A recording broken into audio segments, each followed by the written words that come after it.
Have you ever wondered why the people who swear they'll be there for you are always the first to vanish when it matters most? That night, the air around Maya felt heavier than the graduation gown on her shoulders. The auditorium was warm, suffocating almost, but the empty seat in the second row felt like ice pressed against her chest. He promised he'd be there. He promised he'd see her walk across that stage. And when the applause roared for someone else's name, she found herself glancing toward the door like a fool hoping for a last-minute miracle. He didn't come. You think you'll be angry, but in moments like that, anger is too small. What you feel is a kind of hollowing out, like someone scooped you clean from the inside and left nothing but a polite smile for the photos. She posed with her classmates clutching her diploma as if it weighed 100 pounds and thought of the man who had taught her how to ride a bike, how to talk her way out of trouble, how to never quit. She thought of the last voicemail he left, the one where his voice cracked with pride. Lies can sound like love when you want to believe them. He called 3 days later. She let it ring. You tell yourself it's just to make him worry, but deep down you know it's because you can't bear to hear his voice. That voice would crack the wall you're trying to build brick by jagged brick. She learned about the bail hearing from her cousin, whispered in a half-shocked, half-satisfied tone, the way people speak when tragedy doesn't belong to them. He'd been arrested. Something about a fight money owed the wrong people. Maya didn't ask questions. She just nodded numb as if this was always the ending to his story. What would you do if the man who missed your proudest day suddenly needed you on his worst? If the same absence that left you stranded was now his shadow begging you to show up? The morning of his hearing, Maya made coffee so strong it felt like swallowing knives. She didn't check the time. She didn't think about the courthouse just 20 minutes away. The sun poured into her kitchen like it was mocking her, too bright, too warm for the cold thing she was about to do, because she decided she would not go. And if you're shaking your head right now thinking you'd be better, kinder, stronger, you haven't been here. You haven't had to fold yourself so small to fit inside someone else's selfishness. You haven't spent years being the afterthought. There's a point where forgiveness stops feeling noble and starts feeling like self-betrayal. She pictured him sitting there searching the crowd for her face, the same way she had searched for his. The symmetry was cruel, almost poetic. She didn't need to say a word to make her absence loud. She knew it would echo just like his had in that hot auditorium when her name was called. Later, she'd hear he looked over his shoulder 3 times during the hearing. No one called her to confirm it, but she believed it anyway. Believing it felt like winning something. It's strange, isn't it, how absence can be louder than presence, how silence can cut sharper than words. You tell yourself it's justice, but deep down you know it's something darker. It's the satisfaction of making someone feel the exact shape of the hole they left in you. That night she lay in bed, her phone buzzing with messages she didn't read. She thought about him not as her father, not even as the man who had failed her, but as just another human being who had gambled with someone else's trust and lost. She wondered if somewhere in that courthouse, when he realized she wasn't coming, a small part of him understood why. The world didn't end, the earth didn't shatter, but something in her shifted, and once it shifted, it wouldn't shift back. The days after the hearing were strangely quiet. No storm, no confrontation, just the low hum of absence where his voice used to be.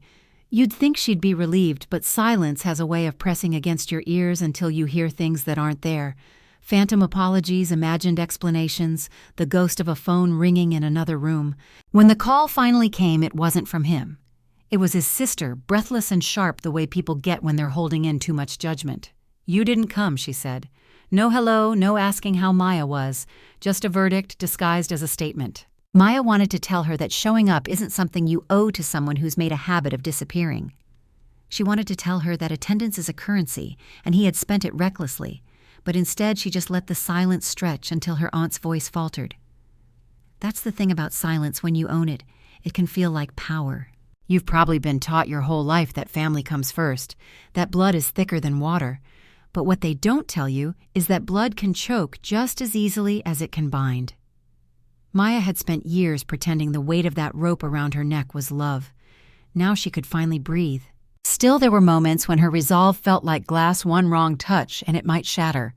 She'd walk past the little diner where they used to get pancakes after Sunday church, the window steamed up and glowing like memory itself, and for a split second she'd want to run inside, order 2 coffees, and wait for him.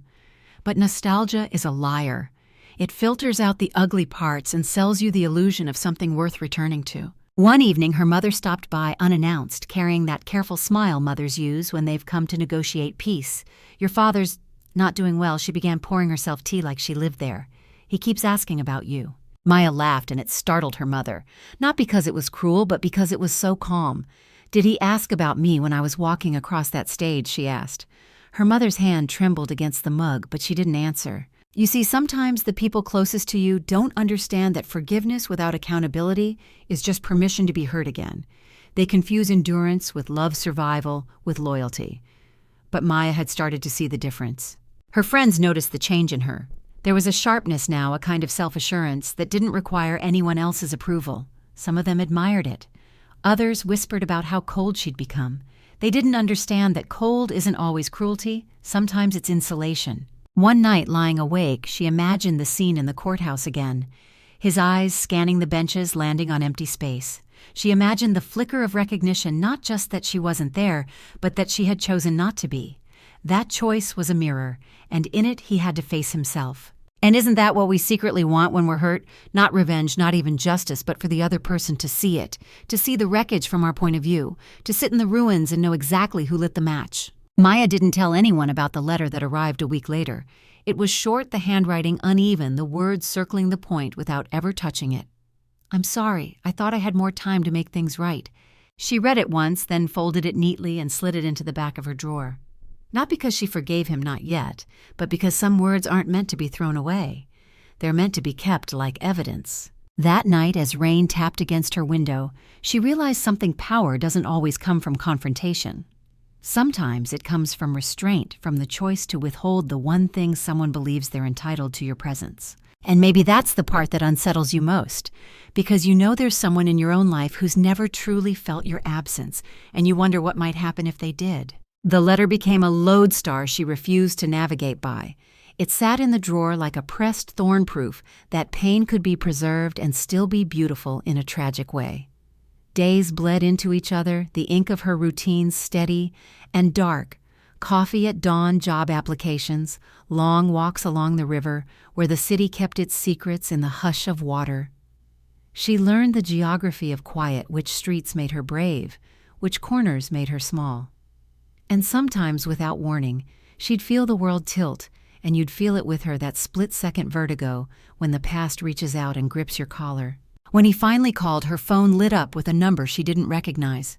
The voice was tired, edged with gravel, a man learning to ask instead of demand. "Maya," he said, "can we talk?" You think you know how you'd answer. You tell yourself you'd hang up, that you'd protect your peace like a priceless vase. But when the ghost speaks your name, curiosity pulls a chair to the table. She didn't say yes, she didn't say no. She let the silence lean between them, heavy as a cathedral door. "I messed up," he said. "I know I messed up." The apology was ragged, sincere, in that desperate way people are when they've run out of excuses. He talked about debt like it was a weather pattern, something that happened to him, not something he walked into. He mentioned anger meant a parking lot that turned into a wrong night. The words clattered out, jittery and ashamed. What would you do if the person who taught you disappointment like a first language began conjugating remorse in real time? Would you translate, or would you hang up? She didn't hang up. She listened as he described the hearing she had refused. He said he kept turning around like the seat behind him held oxygen, like her face would be the lever that pulled his life upright. He said the judge glanced at the door once, and he followed her eyes as if even the law itself expected Maya to appear. "I don't blame you," he said finally, soft as thread. "I don't blame you for not coming." A strange calm rose in her, then the kind that comes when someone finally names the thing you've been dragging behind you. You've carried weights like that too, haven't you, invisible, but your shoulders remember. They met at the river 2 days later because public places are safer than memories. He arrived small, like the sun had sanded him down. His hair had given up the fight. His hands shook when he shoved them in his jacket pockets. Maya noticed the scar along his knuckle and thought of the words, "wrong night." She thought of how wrongness rarely happens all at once. It accrues like lint, layer by layer, until you're wearing a coat you never meant to put on. "I got out," he said, "for now. They want classes. They want proof I can stay clean. They want money we don't have." He laughed, a tiny, frightened sound. "I wanted you to hear it from me. From me," as if he had always been the messenger, as if her life had not unfolded in the silence after his broken promises. But there was something different now. a humility that looked real, a softness, not practiced. He reached into his pocket and handed her a folded program from a graduation ceremony a year earlier, not hers. His niece's. "I made it to this one," he whispered. "I thought it would mean I could do better, like a rehearsal." If you're waiting for her to melt, you don't understand how healing works. It doesn't pour, it carves. She studied his face the way one studies a ruined house, not to mourn it, but to decide if any part is worth saving. They walked.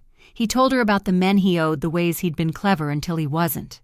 He told her about the moment he looked back in the courtroom and saw absence wearing her shape. It felt fair, he admitted. The words startled them both. There it was not just remorse, but recognition, the mirror she had held up without lifting a hand. You know that feeling, the power of being seen not as a villain or a savior, but as a consequence? It's addictive, that kind of power. It can harden you if you let it. Her mother called later, voice bright and brittle, the quiet mother who had perfected peacekeeping until it looked like invisibility. "He said you met," she murmured. "I'm glad." But Maya heard the tremor underneath the fear that their careful family fiction, that he was chaotic but lovable, that she was loyal but strong, might be unraveling. The roles had been assigned years ago, the golden daughter who exceeds kindly the shadow wife, who forgives endlessly the man who mistakes craving for love. Archetypes can be cages when you forget their costumes. That night, Maya opened his letter again and placed it beside her diploma on the kitchen table. 2 artifacts from parallel ceremonies. 1. The world celebrated, 1 the world never saw. Do you ever lay out your life like evidence and ask yourself what story it tells? Do you ever shift one piece an inch and realize everything reads different? She wrote him back, not with forgiveness, not with fury, but with terms. She said she wouldn't attend court dates like a penance parade. She said if he wanted her presence, he had to earn it with consistency, with phone calls that happened when they said they would, with small promises kept until they weren't small anymore. She told him she would not be mothered into obedience nor daughtered into pity. "Show me you can be boring," she wrote. "Show me ordinary. Show me Tuesday without chaos." You think that's unromantic, but you're wrong. Ordinary is the bravest love in a house trained on storm. She sealed the envelope and for the first time in months slept through the night. Somewhere beyond the river, men settled scores, and judges weighed paperwork while the city exhaled its tired light. Somewhere, a father held a letter from his daughter and decided whether he would rise or rot. And somewhere inside you, a quieter decision stirred about who you're still showing up for out of habit and who has never had to feel your silence. The weeks that followed were an exercise in restraint, the kind that makes your bones ache. Maya didn't check in, didn't chase updates, didn't prod the wound to see if it still hurt. She'd learned something dangerous, that when you stop feeding a dynamic, you find out who's starving without you. And if you've ever pulled away from someone who's always expected your presence, you know the way they twitch in the empty space you leave. Her phone became a weather vane for his effort. Sometimes there was a text, short, cautious proof that he could reach out without needing something. Sometimes there was nothing, and the nothing was loud. She didn't panic anymore. She just noted it.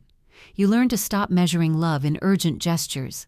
It's the quiet consistency that counts, and it's astonishing how rare that is. One Sunday afternoon, as sunlight fractured across her kitchen floor, he showed up. No warning. She opened the door to find him standing there, hands in his pockets, not looking at her so much as at the threshold itself. He seemed smaller again, though this time not from shame, more like someone trying to fit into a room they weren't sure they belonged in.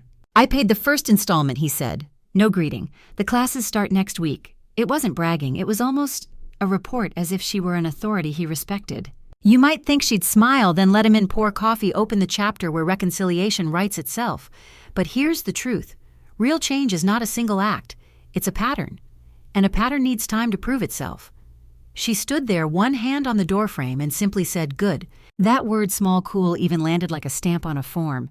Not approval, not affection, just acknowledgement. You've probably been there wanting to give more, but holding it back because the currency of your kindness is no longer free. He nodded as if he understood and walked away. She didn't call after him, didn't watch him go. Sometimes the most generous thing you can do for someone is to let them leave without ceremony. But that night, lying in bed, she thought of something he'd once told her when she was 12 and too scared to try out for the school play. "If you're afraid, it means the thing matters."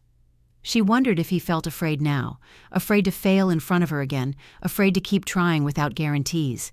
Fear can be an anchor or a compass depending on whether you move. Days turned to weeks. She saw him in fragments of voicemail about a class he attended, a photo of his niece's birthday party where he was holding a paper plate and smiling like a man who had learned to live in daylight.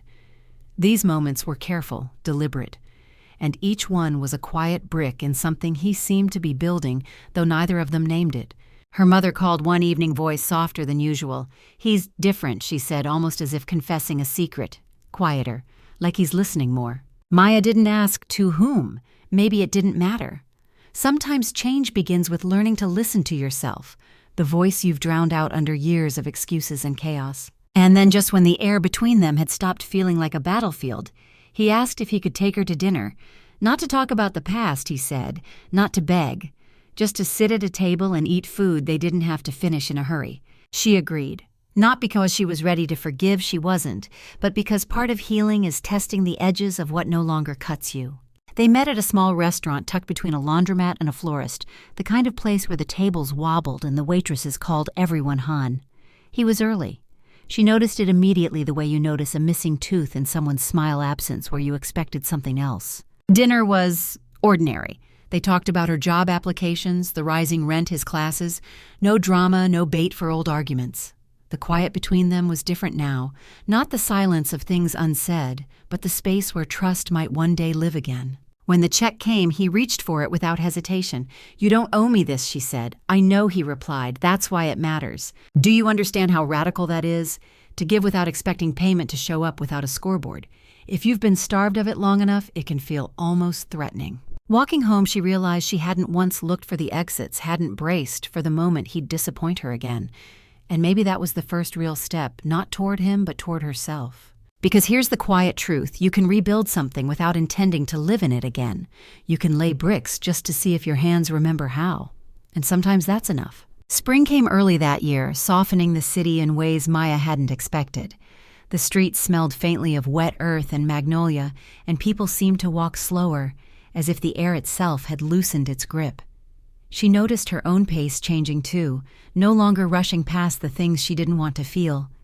It's strange how healing sneaks up on you, not in grand epiphanies, but in small shifts you almost miss. Her father's updates trickled in like postcards from a far-off country, a text about passing his second class, a blurry photo of a certificate.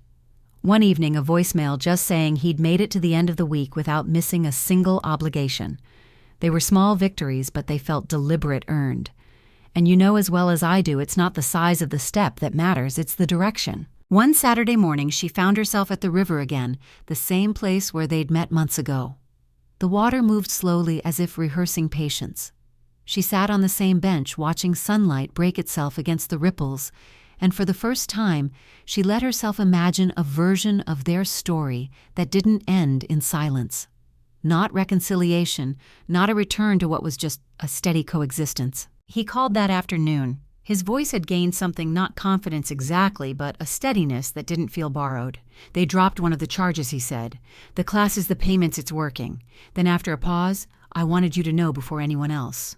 That sentence hit differently. Before anyone else.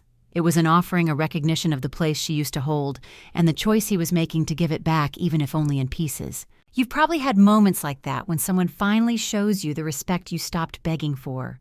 It's disarming, isn't it? You want to fold it into your chest and guard it, but you also know better now.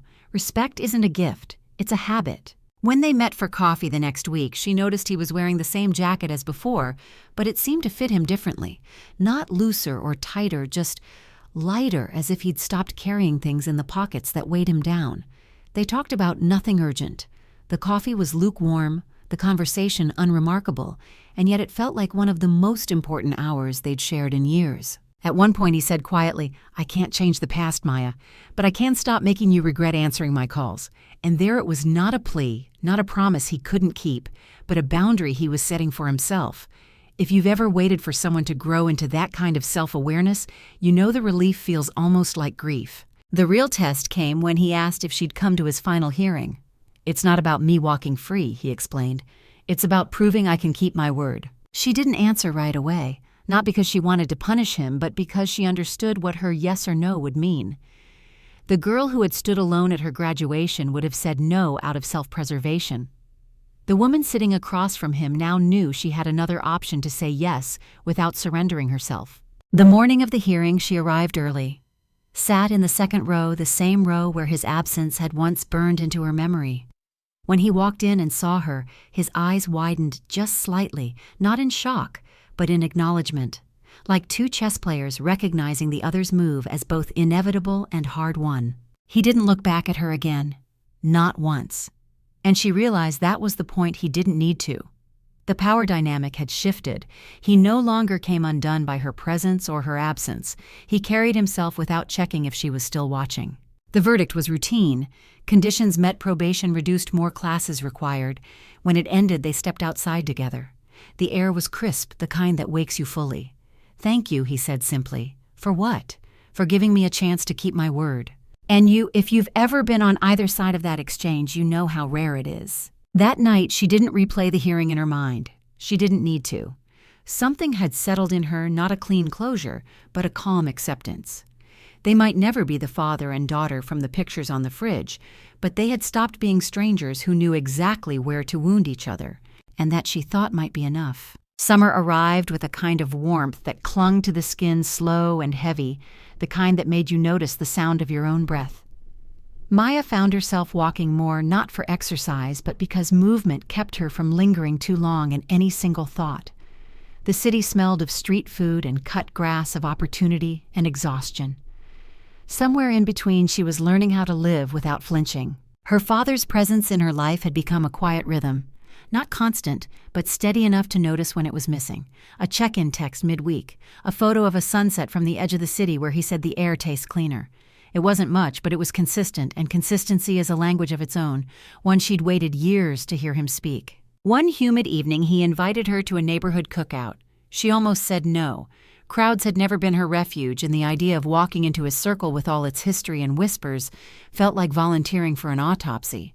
But something in his voice, not pleading, just hopeful, made her pause. "You don't have to stay long," he said. "I just want people to see we're okay." The honesty in that unnerved her. Wanting to be okay was one thing. Wanting to be seen as okay was another. But she went. The cookout was tucked in the back lot of a mechanic's shop, the kind of place where folding chairs and plastic tablecloths made up for the lack of polish. He greeted her at the entrance, not with a hug, but with that small nod men give when they are quietly proud. He introduced her, around each name accompanied by a piece of his past old friends, a cousin she'd never met, a neighbor who'd known her when she was just a little thing. You've probably been in a moment like that, surrounded by stories that existed before you could defend yourself, each one edited to make the teller look better. But to her surprise, he didn't inflate or rewrite. He kept the facts clean, letting silence cover the gaps. It was disarming. At one point, a man she didn't know leaned over and said, "Your dad's been different lately. Calmer. Like he's trying."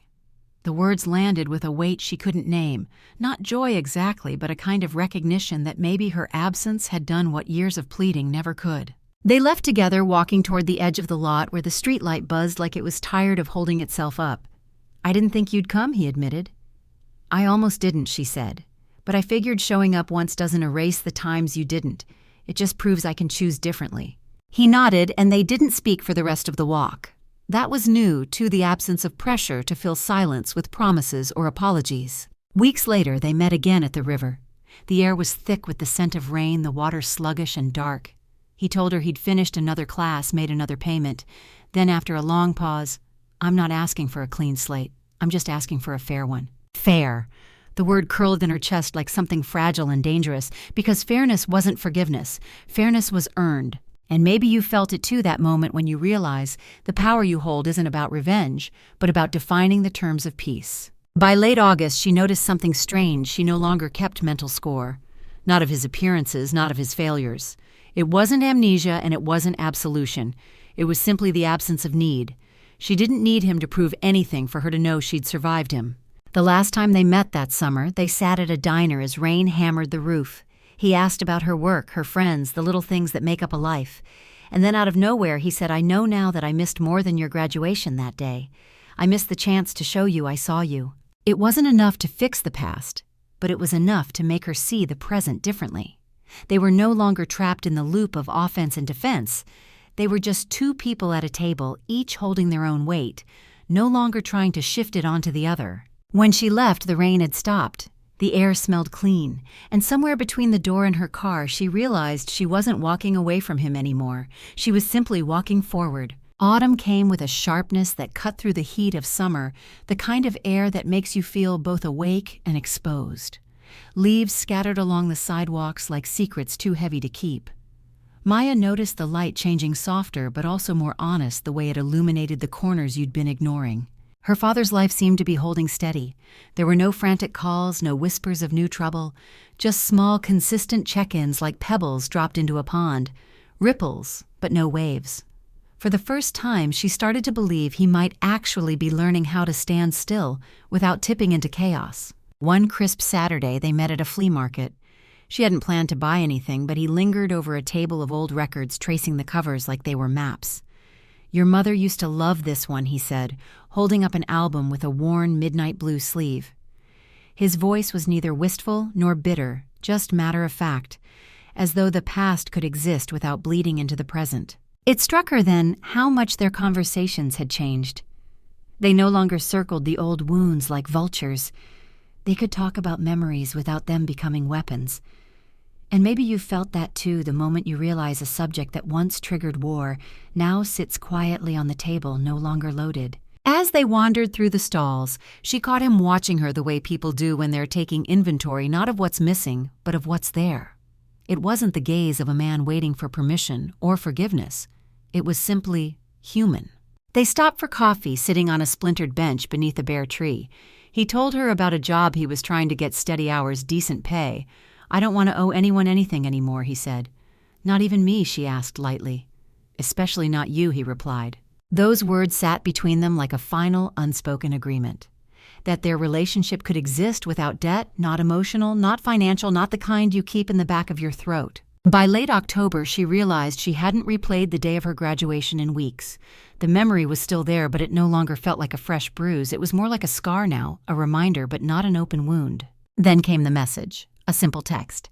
"Last hearing next week, no pressure." She stared at it longer than she meant to. Not because she was unsure of her answer, but because it felt like a closing scene to a story that had once swallowed her whole. She went. This time she didn't sit in the second row. She chose a seat in the back out of his line of sight. Not to hide, but to observe. To prove to herself that her worth was no longer tethered to his acknowledgement of her. He spoke clearly when it was his turn. No stammering, no excuses. The judge nodded, granted the terms, and that was it. No drama, no collapse, no applause. Just quiet resolution. When they walked out into the cool air, he found her before she could leave. "You didn't have to come," he said. "I know," she replied. "Still, I'm glad you did." And if you've ever had someone finally understand the difference between obligation and choice, you know how much lighter that makes the air around you. They walked to the corner together, then parted without ceremony. No promises of weekly dinners, no declarations of starting over. Just two people moving forward on separate paths that occasionally crossed without colliding. That night she stood by her window watching leaves skitter along the pavement. The old ache was gone, replaced by something steadier. She realized she didn't need him to fix what had been broken. She had already done that herself. And here's the quiet revelation: the woman who knows her worth doesn't beg, she watches. Then she rises.